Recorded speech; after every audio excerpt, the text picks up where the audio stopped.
So what we're doing today is giving Malcolm-Jamal Warner, who was known as Theo Huxtable to a lot of us. That's how we were first introduced to him.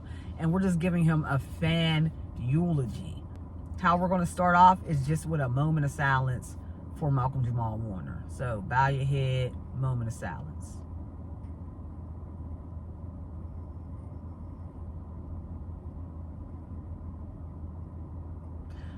All right.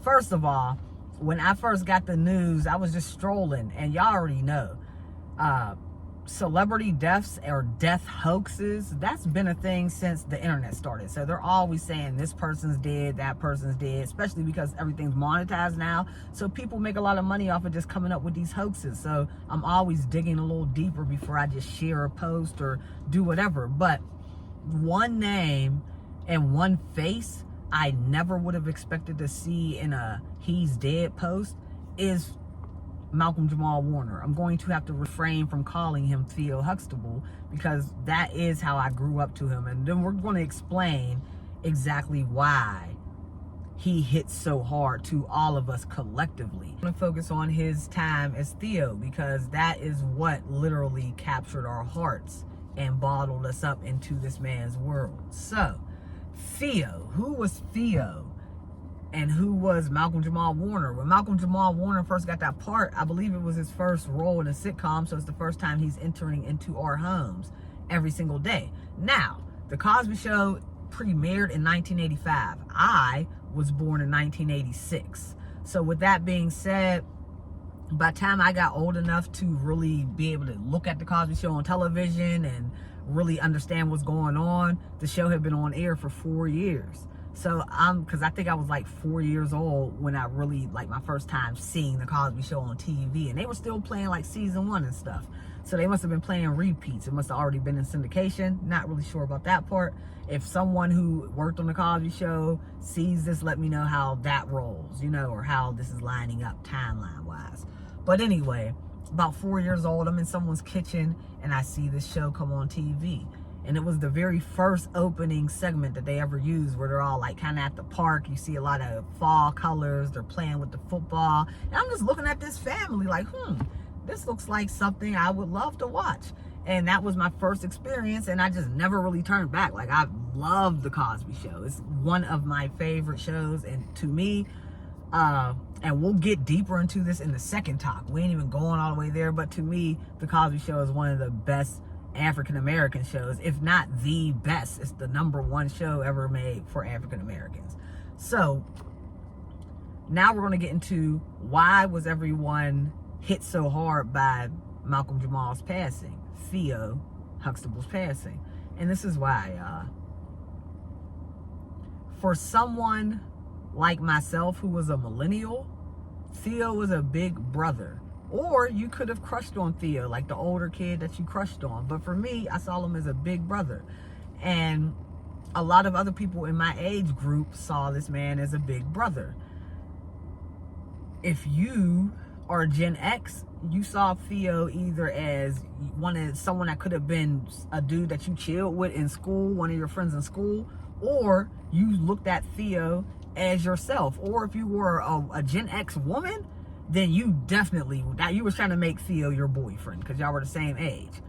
So, like I said, if you were a Gen X male, you saw Theo as someone that would have been someone cool to hang out with. If you're a Gen X woman, you saw Theo as someone that would have been cool to take to the prom, date, have a long-term high school relationship with. Now, if you're a baby boomer or older, you looked at Theo as your son. Watching this kid from the very beginning of the show, and then you're seeing him and his arc play out. So the boomers looked at Theo as their son. And this is why we all have this deep connection. It's not like the Cosby Show was only on for 2 seasons. Like, it literally ran its course. One of the only shows, you have to be very lucky. I study TV, production, all this shit. I'm a tweak for it. So I know from my study that there's not many shows that truly run their course without getting canceled early. The Cosby Show is one of those shows that truly ran its course without cancellation. So that means we got the full experience of that, not just Theo, of the whole storyline. We got the full experience. A great example is the show Star. or versus the other Fox show, Empire. Empire, when its whole run, yeah, it got wacky. No one really liked it towards the end. But what I will say is they didn't cancel it, so we did get the full experience of that show.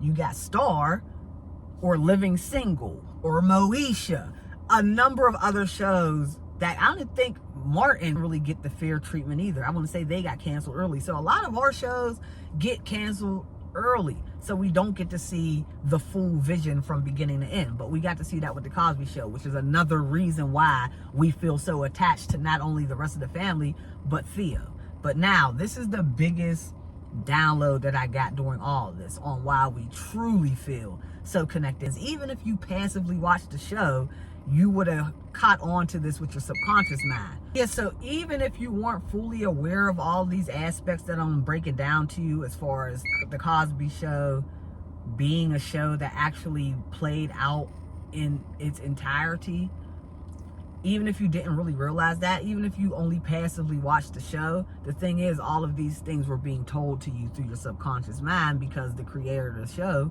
understood how to use symbols, which is why the show started a particular way and it ended a particular way. And this is very important for why Theo's so important to us, Malcolm-Jamal Warner. When the Cosby Show first starts, the very first episode, the pilot episode, is that famous episode where Theo is having problems in school. His grades aren't doing well. He's doing bad. Cosby comes into the room to talk to his son, have one of them hard conversations that only a black man can have with his black son. This was like, it was a gentle conversation, but he called him stupid in the car. Theo, that's the dumb, because Theo said, you're a doctor, mom's a lawyer, but what if I just want to be a regular person? Cosby looked at him. Theo, that's the dumbest thing I ever heard. And it really hit hard, like, oh, because you thought he was going to be like, give him that Leave It to Beaver treatment. Like, you're right, Theo, come here. You can be a regular person. Instead, he said, that's the dumbest thing I ever heard. You're lazy. That's what your problem is. So it was like, that was some real hood stuff. It was just watered down because Cosby was making sure he gave us a certain image on television. But that was still some black family-ish. So, like I said, we start off the Cosby Show, the very first episode, with Theo struggling in school, trying to understand his place in a family that has a doctor and a lawyer as the two parents. And him feeling like, well, this ain't what I want to do. That's relatable to all of us. It's relatable to the boomers and the older generation, because they're raising kids, or they have grandkids, they're watching their kids raise kids, and they're like, this is something to think about. For us as millennials, I remember watching that stuff and being like, yeah, maybe he don't want to be a doctor or a lawyer. Why can't he be regular? Yeah, I mean, and then for the Gen Xers, they were right with Theo at that same age. The age that Theo is trying to figure it out, he's right alongside them as they're getting their first jobs. They're trying to see, what do I possibly want to do in college? How do I want to handle my high school years, 9 to 12? You know what I mean? So that was just so pivotal for that to be the first episode. So bang, that's the first episode. He's struggling in school. That's where they pull out the Monopoly money and they play with it. And they set up a fake apartment for him to get cockroaches as lawyer. So they pull out the Monopoly money. He has to pay rent. He has to get a place. He has to do all these things that an adult would do. So that was like the first real moment. But the thing is out of the whole Huxtable family, especially when I'm speaking about the kids, really the whole family, even down to like Claire Huxtable, Heathcliff, and then all the kids, Theo was literally the only character in that entire show that we got to see his full character arc play out from beginning to end. So, in so many words, we got to see the character Theo go through the hero's journey, which is why we are so emotionally attached to him, because not only did we relate to him as the brother, as the crush, as the son, but we also rooted for Theo when he was in that room trying to explain to his parents why he didn't feel like he had to go hard, why he felt like, what if I want to be a regular person? Like someone my age, I felt Theo when he said that. Anyone that was Theo's age understood where Theo was coming from. We also saw when Theo got his confirmation or his diagnosis. That's what it was. He got a diagnosis for being dyslexic. And we saw how Vanessa jabbed at the parents like, you mean to tell? This was the best part. Vanessa got up and said, wait a minute, because they were all celebrating because he was happy.